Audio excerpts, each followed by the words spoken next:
La inflación tuvo una baja notoria en el transcurso del año 2023 y terminó cerrando en 5,1%. Eso implica que quedó dentro del rango objetivo del Banco Central y además en el menor nivel desde el año 2005.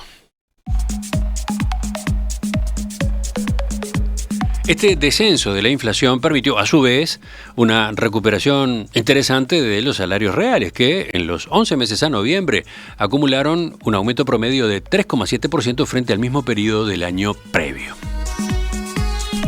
¿Qué podemos esperar para 2024? ¿Cuáles son las últimas proyecciones en materia de inflación para este año? ¿Cómo se plantea el escenario salarial a la luz de los datos disponibles en relación con los acuerdos que se alcanzaron en la 10ª ronda de negociación colectiva? Bueno, sobre estos temas vamos a conversar en los próximos minutos con la economista Florencia Carriquiri, socia en Exante. Florencia, buen día.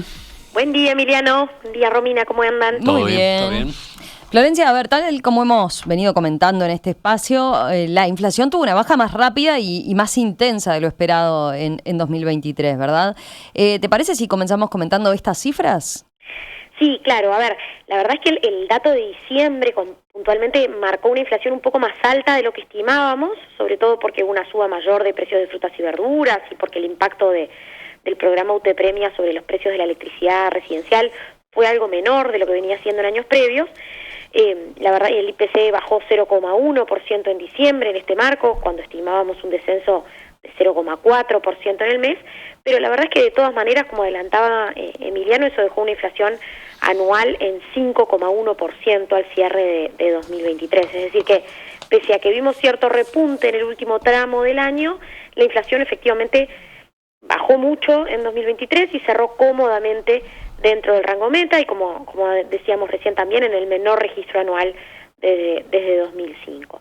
Y bueno, y nuestra medición de inflación subyacente, que no contempla ni frutas y verduras ni precios administrados, también fue levemente mayor a nuestra proyección en diciembre, pero cerró el año en 4,3%, es decir que bajó más de 3 puntos respecto a lo que había sido el cierre de 2022, cuando estuvo en 7,7%. Florencia, ¿y qué estuvo detrás de este descenso de la inflación el año pasado? Supongo que, por ejemplo, la caída del dólar contribuyó, ¿no?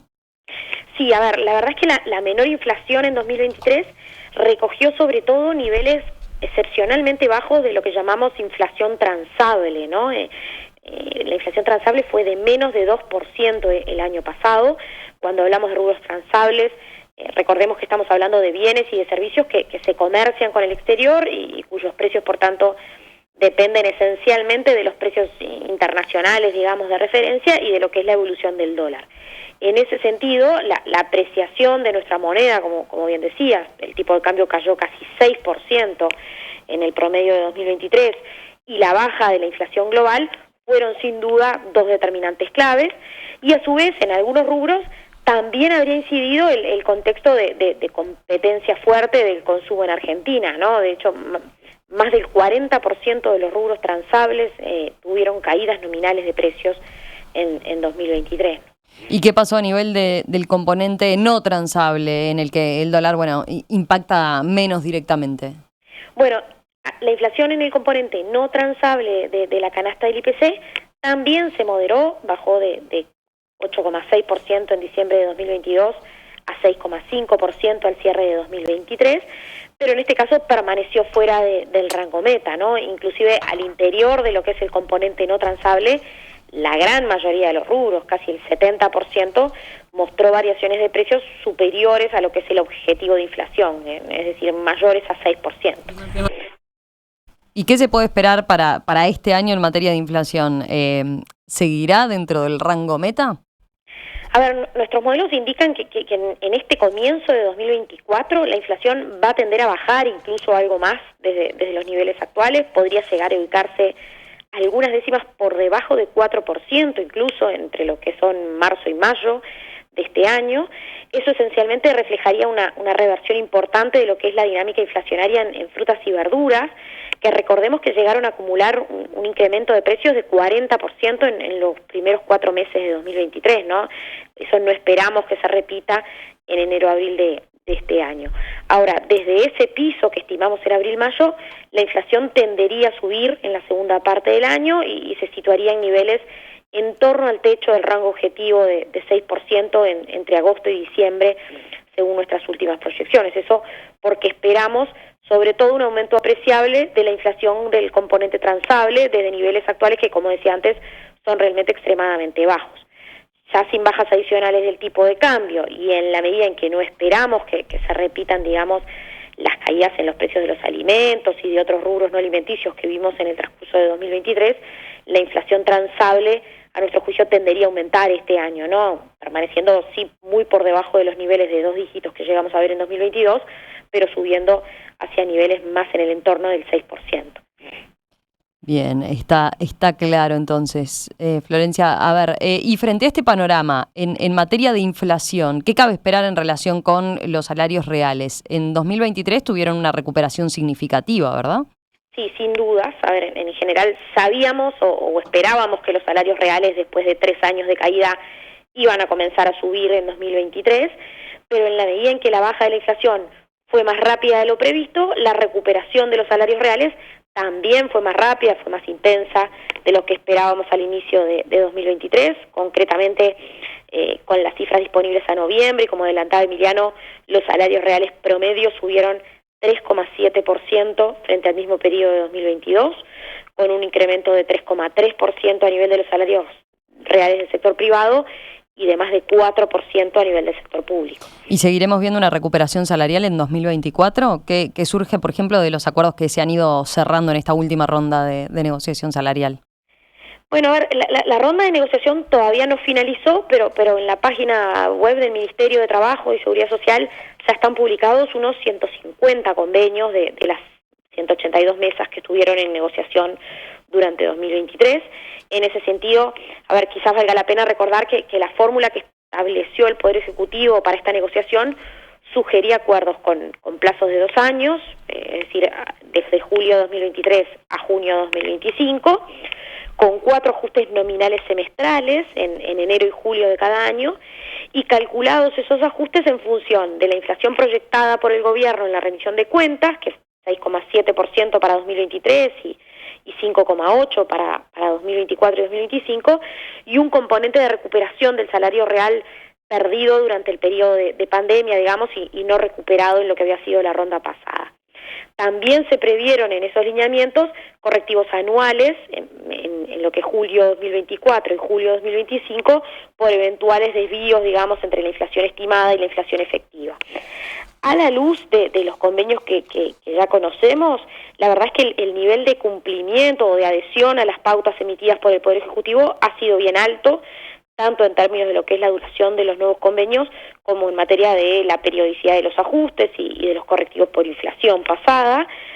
De hecho, más del 80% de las mesas negociaron acuerdos de 2 años y en torno al 90% acordaron efectivamente ajustes semestrales y con correctivos anuales de inflación, tal cual lo establecido en la pauta. Entonces, a ver, ¿qué subas de salarios podemos esperar en 2024 a partir de este análisis de los convenios cerrados? Y bueno, como resultado de las fórmulas de recuperación del salario real que contemplaban las pautas y que recogieron la mayoría de los convenios, alrededor de un 80% del total de sectores, acordaron ajustes salariales superiores entonces a la inflación proyectada por el gobierno para 2024, que como decía antes es de 5,8%. Teniendo en cuenta esto, nuestro escenario sugiere que en 2024 los salarios nominales del sector privado tendrían incrementos en el entorno del 7,5% punta a punta, algo más cercanos al 8% en el promedio de este año, mientras que las subas serían algo menores en el sector público, ¿no? Son aumentos más moderados a los que vimos en estos últimos 2 años, pero que igual suponen de alguna manera una restricción para que la inflación en el componente justamente no transable del IPC pueda tener un descenso adicional significativo a lo largo de 2024, ¿no? Ahora, de todos modos, con ese incremento nominal, los salarios reales volverían a aumentar este año, ¿no? ¿Cómo cerrarían en relación con los niveles de 2019? Te lo pregunto porque teniendo en cuenta, bueno, el compromiso que el gobierno ha ratificado respecto a lograr antes de fin de año y lograr, antes de fin de esta administración, una recuperación total de la pérdida de salario real sufrida durante la pandemia, ¿no? Sí, es verdad. A ver, como decía antes, nuestra proyección de inflación asume que la inflación va a cerrar este año probablemente arriba del nivel de 2023, pero en términos de promedio anual va a tener un descenso, se va a ubicar según nuestros pronósticos en torno a 5%. En ese marco esperamos efectivamente un aumento adicional importante de los salarios reales en el conjunto de 2024, aunque algo más moderado que el que vimos el año pasado. Concretamente, los salarios reales del sector privado tendrían un incremento de alrededor de 1,5% punta a punta y de 2,6% en términos del promedio anual. Y con estos pronósticos, el salario real a nivel privado se ubicaría en el promedio de 2024 1,5% por encima de los niveles de 2019, y si la comparación la hacemos en términos punta a punta, digamos, desde finales de 2019 a finales de 2024, el aumento acumulado en el periodo terminaría siendo de 2,5%. Por supuesto, esta es la situación del promedio de los salarios privados en la economía. Claro. No quiere decir que sea la situación del 100% de los asalariados, ¿no? En los sectores más afectados por la pandemia es probable que la recuperación termine siendo algo menor. Florencia, gracias por este panorama sobre la baja de la inflación que permitió esta recuperación de los salarios reales en 2023 y lo que podemos esperar entonces para este 2024. Un abrazo, nos volvemos a comunicar la semana que viene ya. Gracias a ustedes, hasta la semana que viene.